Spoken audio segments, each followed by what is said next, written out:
ભગવાનના દરેક કાર્યોમાં ધર્મ છે. ભગવાન કરે ધર્મ છે, કારણ કે આ ભગવાન છે. સૌથી પહેલા ભગવત બુદ્ધિ સ્થિર થશે ને એટલે એમના લીલા છે, કર્મ નથી. નમામ કર્માણિ લિંપંતી નમે કર્મ ફલે. ભગવાન કર્મ કરતા જ નથી, એટલે કર્મના સિદ્ધાંતો ભગવાનને લાગુ પડતા જ નથી. એ આગળ ચર્ચા કરીશું જ્યારે આગળ ચર્ચા નીકળશે.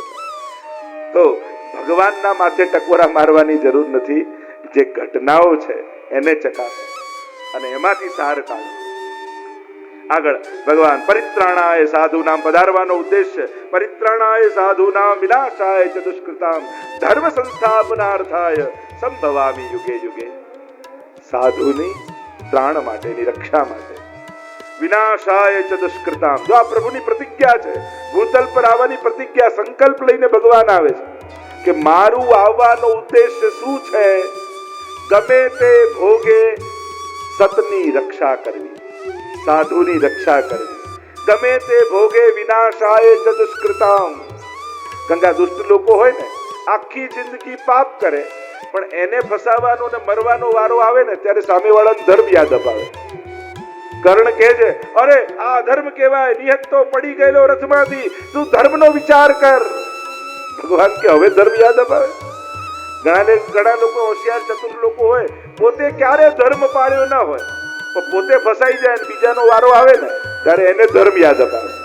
અરે તું તો વૈષ્ણવ ને તારાથી આવું કરાતું હશે, મારું લેવાતું હશે, આમ થવાતું હશે, ત્યારે એને ધર્મ યાદ આવી જાય.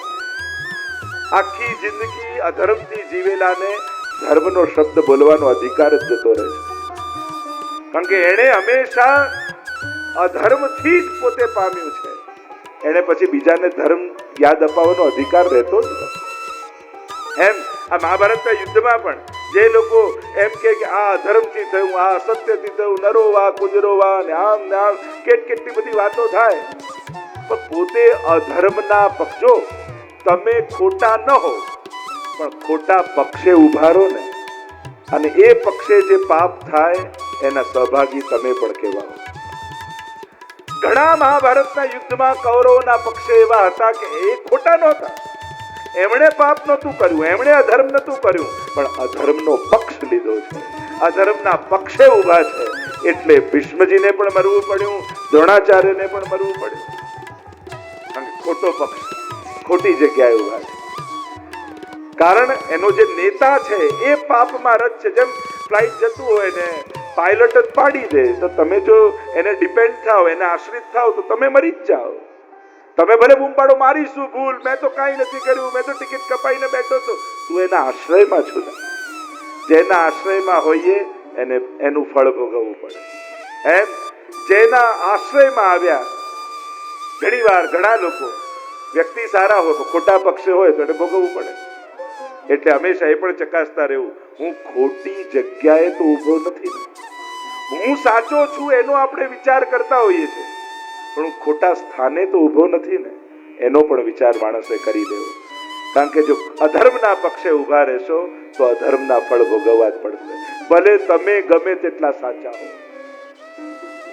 અને આવું જ મહાભારતના યુદ્ધમાં થયું છે. ભગવાન તો પોતાની પ્રતિજ્ઞા પરિત્રાણાય સાધુનામ વિનાશાય દુષ્કૃતામ ધર્મ સંસ્થાપનાર્થાય, ધર્મની સ્થાપના માટે સંભવામિ યુગે યુગે, યુગે યુગમાં હું આવું. અને પ્રત્યેક યુગમાં ભગવાન જુદા જુદા રૂપ ધારણ કરી, ક્યારેક કોઈની અંદર પ્રવેશ કરી, કોઈને નિમિત્ત બનાવી અને ભગવાન ધર્મની સ્થાપના કરે છે. એમ કહી અને હવે ભગવાન ચોખવટ કરે છે કે ભગવાન સાધુના પક્ષમાં એની રક્ષા માટે, પાપીઓને મારવા માટે, તો શું એક મહાપુરુષ સજ્જન વ્યક્તિ જેમ કર્મ કરે એવા કર્મો કરે છે ભગવાન મનુષ્યની જેમ.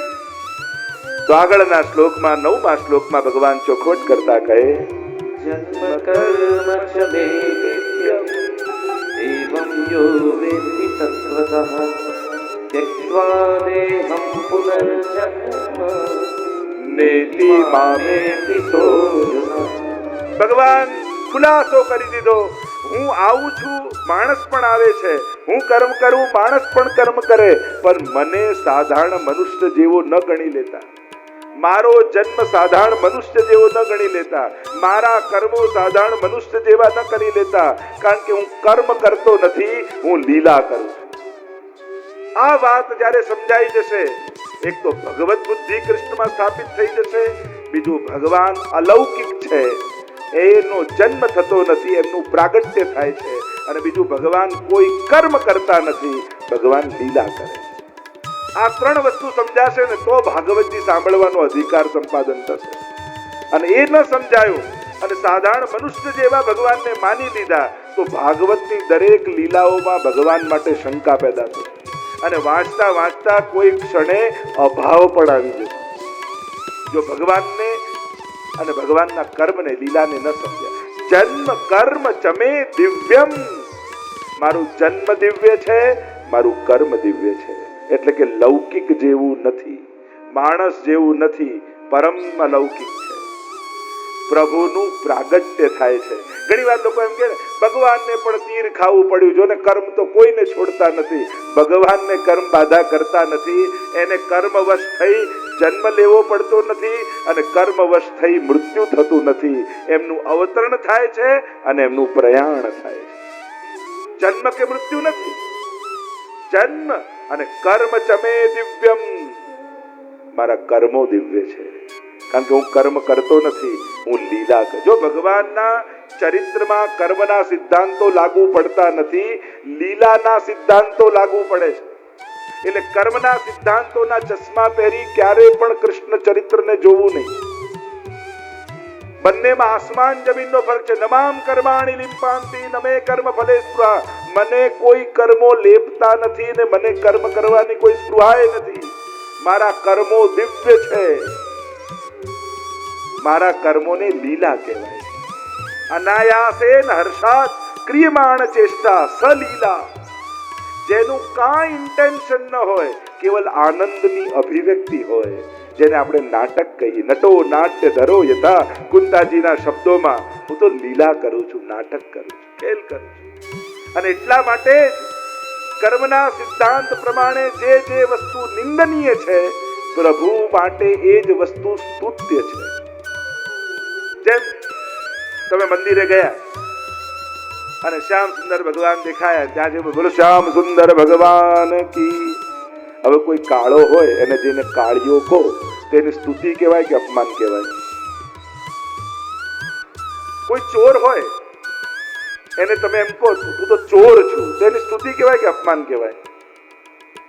અપમાન કહેવાય ને. કોઈ ચોરને સીધા મોઢા પર ચોર કહો, બોલો માખન કે ચુરૈયા કી, ચોરી ચોરી માખન ખાઈ ગયો રે, ને એવા બધા દોડપદ ગાઓ અને ઘરે આવીને શું કહો, આજે તો ખૂબ કીર્તન અને ગુણગાન કર્યા ઠાકોરજી. એટલે આ ગુણગાન કહેવાય?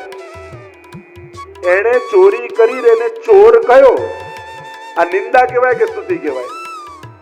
જો કર્મ હોત ભગવાનનું ચોરી કરવું તો નિંદા કહેવાય, પણ લીલા છે એટલે સ્તુતિ કહેવાય. કોઈ વિલનનો બહુ સારો રોલ નાટકમાં કે પિક્ચરમાં કરે તો એને જેલમાં પૂરવામાં આવે કે એવોર્ડ મળે? મૂવીમાં બહુ સારો વિલનનો રોલ કર્યો હોય, એવોર્ડ મળે. એ જ કામ એક પિક્ચરની બહાર જઈને સમાજમાં જઈને કરે તો જેલ મળે. તો બહાર જઈને કરવું એ કર્મ અને સ્ટેજ પર કરવું એ લીલા છે. ભગવાન નાટક એટલે કે લીલા કરે છે, કર્મ નથી કરતા. જો ચોરી કરવાનું કર્મ કર્યું હોત તો નિંદનીય થાય, પણ પ્રભુની તો આ લીલા છે. હવે કોઈ લડતો લડતો ભાગી જાય અને આપણે કે આ તો ભાગેડું છે, તેની સ્તુતિ કહેવાય કે નિંદા કહેવાય? નિંદા કહેવાય. બોલો રણછોડ ભગવાન કી જય.